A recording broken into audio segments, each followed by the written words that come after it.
Halo para animers, yang taunya cuma rebahan sambil nonton menggunakan wifi tetangga. Gimana kabar kalian? Apakah masih aman wifi tetangganya? Nah, di video kali ini Mimin akan menceritakan atau membahas salah satu anime action terbaru kali ini, yaitu anime action samurai yang berjudul Touken Ranbuka, yang sekarang tentunya masih episode pertama. Nah, buat kalian nih ya yang penasaran dengan apa yang akan terjadi di episode terbaru anime kali ini, langsung saja siapkan minuman, kencangkan celana dalam, dan yaps, tanpa banyak bacot, langsung saja kita ke alur ceritanya. Selepeu.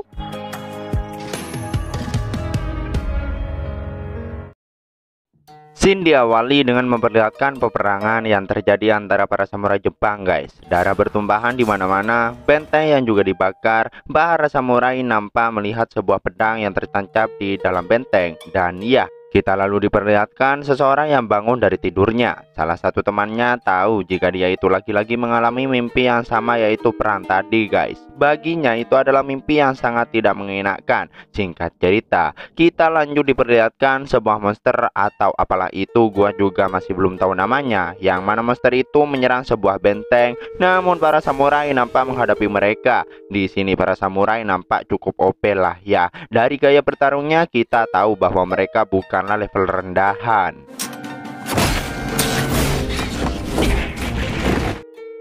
Nampak juga para samurai biasa yang terbantai oleh para monster. Di sini mereka dibuat kesusahan, namun untungnya datanglah seorang samurai yang sepertinya sangat kuat. Dan ternyata orang yang ada di sana itu adalah Tokugawa Ieyasu, guys. Seorang samurai yang sangat tinggi. Para samurai itu dengan mudah ngebantai monster yang ada dalam sekali serang. Sesosok rubah bilang jika saat ini di Istana Azuchi sedang diadakan resepsi Tokugawa Ieyasu. Jadi dirinya merasa bahwa tujuan pasukan kemunduran waktu atau para monster tersebut adalah untuk membunuh Ieyasu.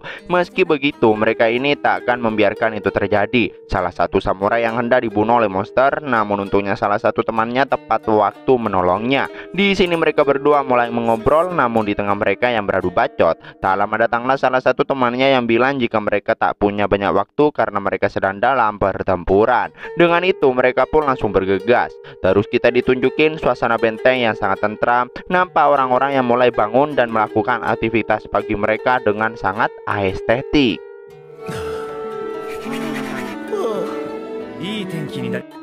Setelah itu mereka semua mulai berkumpul dan tak lama muncullah kelompok tadi yang datang terlambat. Meski begitu, seseorang yang sepertinya adalah pemimpin di kelompok tersebut tak mempermasalahkannya karena mereka telah berhasil menyelesaikan misi dengan sangat baik. Biar kalian nggak bingung nih ya, nama orang ini adalah Mikazuki Munechika. Di sini Mikazuki bilang mulai hari ini mereka akan melayani tuan mereka. Setelah itu nampak orang-orang yang melakukan berbagai macam kegiatan seperti menulis, memasak, merajut. Tak lama terlihat sebuah bunga sakura yang jatuh dan muncul sesosok manusia. Dirinya yang kebingungan, Mikazuki bilang jika dia itu berada di benteng dalam, yang mana ternyata tuannya itu menghidupkan orang-orang itu dari pedangnya sebagai token dansi. Dan orang ini bernama Fudou Yukimitsu. Kalian yang masih bingung, tonton dulu sampai habis, nanti juga bakal ngerti kok. Scene lalu pindah ke orang yang bernama Souza Samonji, yang mana ia bercerita mengenai mimpinya saat dirinya masih berwujud sebuah pedang. Di sini temannya juga bermimpi hal yang sama, tapi menurutnya itu bukan mimpi yang berulang, yang mana mimpi itu adalah insiden Honnoji, yang mungkin itu lebih dari sekedar mimpi, lebih tepatnya itu adalah ingatan masa lalu. Nah, biar kalian nggak bingung, nama orang ini tuh Yagen Toshiro.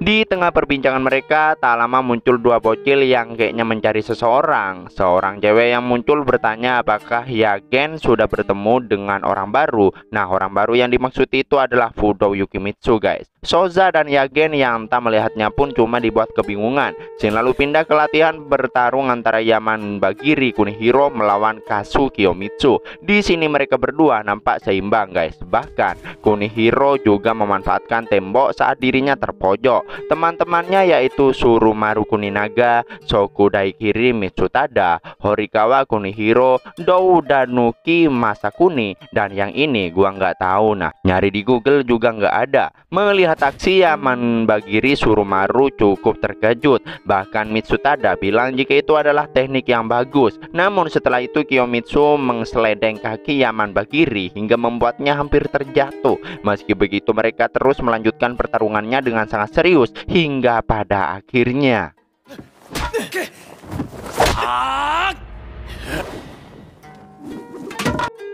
dengan itu, Horikawa memutuskan pertandingan usai dengan seimbang. Namun di sini Kiyomitsu tidak mau mengalah dan ingin melanjutkan pertarungan, guys. Namun salah satu orang menghentikannya karena sekarang giliran dirinya untuk berlatih. Namun Surumaru menyarankan agar mereka berlatih bertempur. Nampak Souza yang mendengarkan pembicaraan mereka. Mereka yang melihatnya pun mengajaknya untuk berlatih bersama. Namun Souza nggak mau, guys. Dan tak lama setelah itu muncul Fudo yang sepertinya dalam keadaan mabuk. Parahnya dia malah tepar di hadapan mereka semua. Mereka yang kebingungan dengan siapa sosok tersebut. Mitsutada yang tahu jika dia adalah orang baru. Fudo pun memperkenalkan dirinya sebagai pedang yang dicintai oleh Oda Nobunaga. Buat kalian yang masih belum paham, mereka semua itu adalah sebuah pedang yang dulu digunakan oleh para samurai dan sekarang dihidupkan kembali sebagai manusia untuk melayani tuan yang membangkitkan mereka. Lanjut, mengetahui jika Fudo adalah salah satu pedang Oda Nobunaga. Dengan itu Surumaru tahu jika seharusnya Fudo pasti mengenal Souza. Merasa penasaran, Fudo pun menghampiri Souza dan benar saja. Di sini Fudo mengenal Souza dan juga pedang Oda Nobunaga yang lainnya. Namun Souza malah pura-pura nggak mengingat hal tersebut. Oh, Fudo. Tak lama Mikazuki menghampiri mereka, guys. Di sini Fudo bilang jika dirinya telah bertemu teman lamanya yaitu Souza. Mitsutada juga bilang jika mungkin Fudo juga kenal dengan Yagen dan Hasebe yang mana mereka dulunya juga pedang milik Oda Nobunaga. Mikazuki yang berniat membawa Fudo berkeliling benteng namun dirinya dipanggil oleh tuannya. Dengan itu dia menyuruh Souza untuk menemani Fudo. Meski agak gimana gitu, Souza tetap menerima tugas tersebut, guys. Bahkan Yaman Bagiri juga mau ikut dengan mereka. Fudo yang penasaran dengan jubah yang digunakan oleh Yaman Bagiri, namun Yaman Bagiri malah menepis tangannya. Souza lalu bilang karena Fudo baru sampai di sini, jadi dia nggak usah terlalu buru-buru. Setelah itu di saat mereka mengelilingi benteng, Yaman Bagiri juga bercerita sejarah pada tahun 2205 Masehi. Revisionis sejarah ingin mengubah sejarah dan mulai menyerang masa lalu. Mereka dihidupkan kembali oleh tuan mereka untuk melindungi sejarah melalui revisionis. Mereka menghabiskan waktu di benteng, banyak hal yang harus juga mereka lakukan, merawat bangunan dan melaksanakan misi, berlatih dan aktivitas sehari-hari juga bagian dari misi mereka.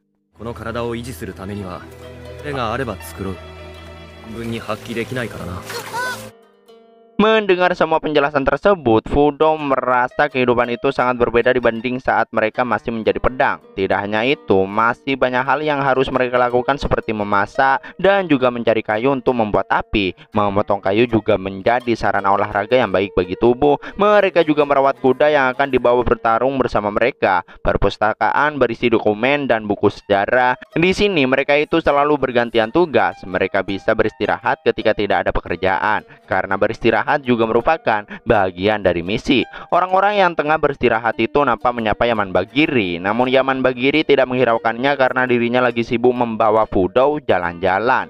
Fudo sangat kagum dengan benteng yang sangat luas itu. Meski begitu, menurut Yaman Bagiri mereka juga membutuhkan banyak orang untuk membantu mereka mempertahankan sejarah. Jadi ketika mereka menambah teman baru, maka wilayahnya juga harus diperluas. Sebagai orang baru di sini, Fudo bilang bahwa dirinya adalah pedang yang tak berguna, tapi dirinya akan melakukan yang terbaik. Penasaran dengan kata pedang tak berguna, Fudo ngejelasin jika tuannya yang dulu yaitu Oda Nobunaga sangat mencintainya. Namun pada akhir Fudo tak bisa membantunya. Itulah kenapa dirinya merasa tak berguna. Tak lama muncul orang-orang yang mana mereka terkejut melihat Fudo yang asing bagi mereka. Dengan itu Fudo memperkenalkan dirinya. Mereka yang mengetahui bahwa Fudo adalah pedang milik Oda Nobunaga. Mereka yakin bahwa Fudo pasti kenal dengan Heshikiri Hasebe yang dulunya juga milik Oda Nobunaga. Namun di sini Fudo tak mengenalinya karena menurutnya mereka itu tak dimilikinya di waktu yang sama. Shiran na, Nobunaga. 今の主だ。 Singkat waktu, di sore harinya, orang-orang nampak hampir selesai melakukan semua tugasnya. Nampak Souza yang duduk sendirian. Tak lama dirinya dihampiri oleh Yagen, yang mana ia baru mendengar bahwa Fudo adalah salah satu pedang milik Oda Nobunaga. Dengan itu, Yagen berharap mimpi Souza tidak memburuk. Yagen bilang jika Oda Nobunaga selalu mencoba memiliki pedang-pedang terbaik, seolah-olah dia ingin menyimpan kekuasaan dunia untuk dirinya sendiri. Souza berkata pada saat pertempuran Okehazama, Oda Nobunaga dan Imagawa Yoshimoto membawa pasukan dan bertempur di daerah Okehazama. Saat itu Souza adalah pedang milik Imagawa Yoshimoto. Pasukan Nobunaga menyerang camp utama Imagawa, bahkan Imagawa sebagai panglima tertinggi berhasil dikalahkan. Yoshimoto ditembak dan Oda Nobunaga memendekkan Souza dan mengukirnya. Setelah kematian Oda Nobunaga, dirinya diberikan pada keluarga Toyotomi lalu Tokugawa. Souza merasa jika menjadi milik Raja Iblis yaitu Oda Nobunaga membuat dirinya menjadi objek keinginan orang lain. Namun menurut Yagen, alasan Nobunaga mengukir simbolnya pada Souza hanya ingin memamerkan simbol penakluk besar. 使われることもなく、僕は Setelah itu nampak Yaman Bagiri yang tengah bermeditasi sendirian. Di sini ia mengingat kata-kata Fudo yang bilang bahwa dirinya adalah pedang yang tak berguna. Terus temannya datang dengan bilang bahwa dia dipanggil oleh tuan mereka, yang mana tuannya itu ingin bicara dengan Yaman Bagiri sebelum makan malam. Setelah memasuki ruangan, nampak Mikazuki yang telah menunggunya. Nah, di sini kita tahu sosok tuan yang mana tubuhnya itu sangat kecil, guys. Entahlah. Di sini Mikazuki menyampaikan bahwa tuannya ingin mereka melakukan reorganisasi, yang mana Yaman Bagiri akan menggantikan Mikazuki sebagai ajudan tuan. Namun di sini Yaman Bagiri tidak percaya diri karena ya dia itu merasa dirinya sangat tak berguna. Mikazuki menjelaskan bahwa ajudan adalah orang yang mengatur semua orang di dalam benteng di bawah tuan mereka. Dengan itu Mikazuki percaya pada Yaman Bagiri. Namun di sini Yaman Bagiri mengingat kembali saat mereka dalam pertempuran, yang mana dirinya tak bisa melakukan apa-apa. Meski begitu, tuan mereka lalu buka mulut bahwa Yaman Bagiri tidak sama seperti yang dulu. Bahkan Mikazuki juga mengandalkannya. Terus di malam harinya, nampak semua orang yang tertidur. Namun beda halnya dengan Yaman Bagiri. Di sini, ia terbangun dari tidurnya sendirian, guys. 物語となるのか。 Dan ya, itulah akhir dari anime Toukan Ranbukai episode 1. Nah, buat kalian yang penasaran dengan apa yang akan terjadi di episode berikutnya, makanya pantengin terus channel Movie Senpai. Jangan lupa like dan subscribe-nya. Terima kasih buat kalian yang udah nonton sampai akhir. Sampai jumpa di video berikutnya. Selepeu.